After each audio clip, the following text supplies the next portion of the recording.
দায় মহিলার, কেন সে ওখানে গেছিল? অপরাধীর দায় নয়, ধর্ষকের দায় নয়।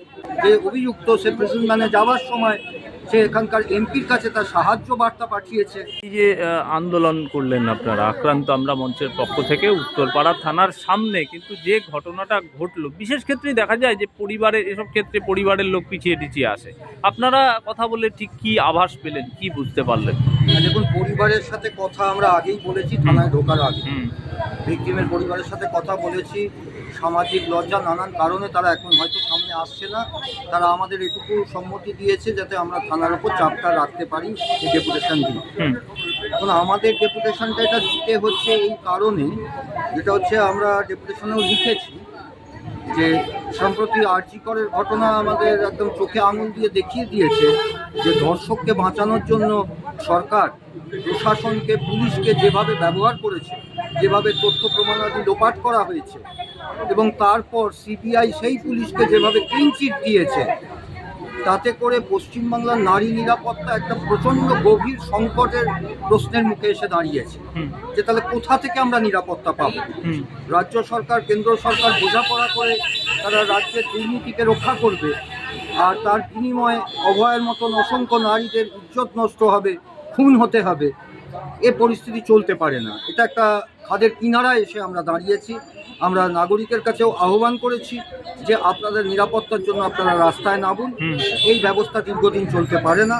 উত্তরপাড়া থানার পুলিশকে আমরা জানিয়েছি যে রাজনৈতিক হস্তক্ষেপে বারবার এই ঘটনাটা ঘটছে, এবং এখানেও মূল অভিযুক্ত শাসক দলের নেতা নেত্রীদের সাথে একাধিক ছবিদার রয়েছে, সে শাসক দলের সাথে যুক্ত। এবং কি এটাও দেখছি যে অভিযুক্ত সে প্রেসিডেন্ট যাওয়ার সময় সে এখানকার এমপির কাছে তার সাহায্য বার্তা পাঠিয়েছে। এইরকম একটা পরিস্থিতির মধ্যে দাঁড়িয়ে বারবার এখানে শাসকদের সবসময় ধর্ষকদেরকে রক্ষা করছে, আর উল্টো দিকে প্রতিবাদীদের দমন করছে। আরজি করের ক্ষেত্রেও আমরা দেখেছি প্রতিবাদী ডাক্তারদেরকে পানিশমেন্ট ট্রান্সফার করা হয়েছে। ফলে প্রতিবাদীদের দমন আর ধর্ষকদের রক্ষা, এটা একটা সভ্য সমাজে কখনো বেশি দিন টিকতে পারে না। কিন্তু স্যার, অপরাজিতা বিল ফিল এলো, অপরাজিতা বিল এই দিয়ে তো একটা অপরাধ দমনের চেষ্টা করলেন মুখ্যমন্ত্রী। দেখুন, বিল নতুন করে এনে কোনো দরকার ছিল না। আমাদের সংবিধান আমাদের যে অধিকার দিয়েছে, সেই সংবিধানকেই সুরক্ষিত করতে পারলে আমাদের নিরাপত্তা তৈরি হয়। কিন্তু এই মুহূর্তে আমাদের রাজ্যের পুলিশ প্রশাসন সংবিধানের প্রতি দায়বদ্ধতা না দেখিয়ে সে শাসক দলের প্রতি দায়বদ্ধতা দেখাচ্ছে। এখানে একটা সংবিধানের ক্ষেত্রেও একটা বড় সংকট হয়ে দেখা দিচ্ছে। আপনারা খেয়াল করলে দেখবেন যে এখানে যে সমস্যাটা দেখা দিচ্ছে, ধরুন সংবিধানের নিয়ম অনুযায়ী একদম আমি অনেক পুরোনো দিনে যদি ফিরে যাই, নারদা মামলার ক্ষেত্রে যখন স্পিকারের কাছে অনুমতি চাওয়া হয়েছিল, তখন স্পিকার কিন্তু সেই অনুমতি দেয়নি, যেহেতু এই রাজ্যের শাসক দলের এমপিরা যদি জেলে চলে যায়। আমরা পরবর্তী ক্ষেত্রে দেখছি মানি লন্ডারিং অ্যাক্টের ক্ষেত্রে, যেখানে মানি লন্ডারিং অ্যাক্টের ক্ষেত্রে অরবিন্দ কেজরিওয়াল, শিবু সোরেনের মতন মুখ্যমন্ত্রীরা অ্যারেস্ট হচ্ছে, সেখানে মানি লন্ডারিং অ্যাক্টের ক্ষেত্রে এখানে সামান্য একজন এমপিকে তারা অ্যারেস্ট করতে পারছে না। উল্টে হাইকোর্টে ভৎসনা পেতে হচ্ছে ইডিকে, যে কেন তার ব্যাংক অ্যাকাউন্ট সিজ করে জমা দেওয়া হয়নি। ইডি বলছে তার ব্যাংক অ্যাকাউন্টই নাকি তারা পায়নি। একজন এমপি, তিনি মুখ্যমন্ত্রীর ভাইপো বলে তিনি ছাড় পেয়ে যাচ্ছেন। তাদের বোঝাপড়ার জন্য তারা আমার রাজ্যটাকে একদম রসাতলে পাঠাচ্ছে। না, কিন্তু স্যার এখানে তো প্রশ্ন যে মুখ্যমন্ত্রী একদম ইডির থেকে ফাইল ছিনিয়ে নিয়ে গেল গত পরশুদিন, তার আগের দিন। সেই মুখ্যমন্ত্রী তো পুলিশ মন্ত্রী, তাই এখানে উত্তরপাড়া থানার অফিসারের কার ঘাড়ে কটা মাথা যে শুনবে তার বিরুদ্ধে?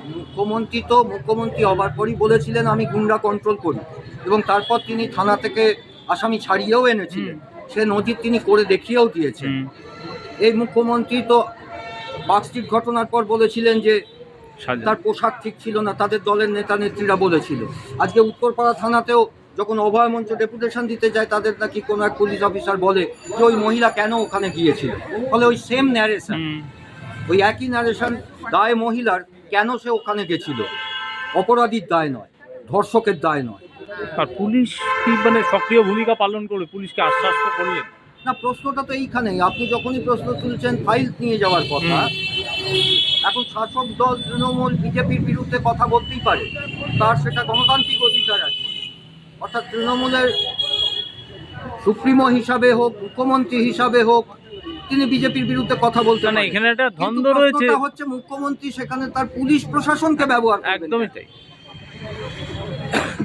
না, মুখ্যমন্ত্রী তৃণমূল সুপ্রিমো হলে তার জেড প্লাস থাকার কথা নয়, এবার জেড প্লাস হলে তিনি মুখ্যমন্ত্রী, কোনটা ঠিক সেটা বললেন না। না, এই দ্বৈত চরিত্রটা আমাদের সংবিধান আমাদের অধিকার দিয়েছে, কারণ আমার সংবিধান কিন্তু রাজনৈতিক দলকেই সরকার পরিচালনার জন্য দায়িত্ব একদম দিয়েছে। একদম। ফলে সেক্ষেত্রে যেটা মুখ্যমন্ত্রী তার একটা রাজনৈতিক পার্টি থাকতেই হবে এবং মুখ্যমন্ত্রী তার রাজনৈতিক পার্টির পক্ষে কথা বলবেন, বেশ। তার কাজ করবেন। তাহলে রাজনৈতিক পার্টির হিসাবেই তিনি মুখ্যমন্ত্রী, তিনি একজন শুধু নাগরিক হিসাবে মুখ্যমন্ত্রী নন।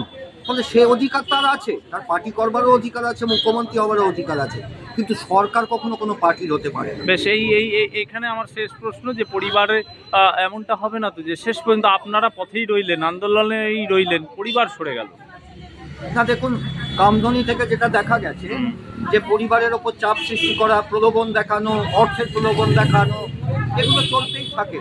কিন্তু আমরা শুধু একটা পরিবারের জন্য তো নয়, কামধনির পরে পার্কস্ট্রিট হয়েছে, পার্কস্ট্রিটের পরে কাকদ্বীপ হয়েছে, কাকদ্বীপের পর ধূপগুড়ি হয়েছে, ধূপগুড়ির পরে গাইঘাটা হয়েছে, গাইঘাটার পরে নন্দীগ্রাম হয়েছে, একটার পর একটা ঘটনা। তারপরে অভয়ের ঘটনা ঘটেছে, তারপরে এই উত্তরপাড়া থানা এলাকায় পরপর 3টে ঘটনা ঘটে গেল। ফলে সামগ্রিকভাবে নারী নিরাপত্তার জন্য আমাদের এই লড়াই চলছে এবং চলবে। আমরা আপাতত থানাকে 10 দিন সময় দিয়েছি। 10 দিনের মধ্যে যদি উপযুক্ত কোনো ব্যবস্থা না হয়, যদি দেখা যায় যে তথ্য প্রমাণাদির অভাবে জামিন পেয়ে যাচ্ছে, তাহলে আমরা বৃহত্তর আন্দোলনের পথে যাব। Thank you.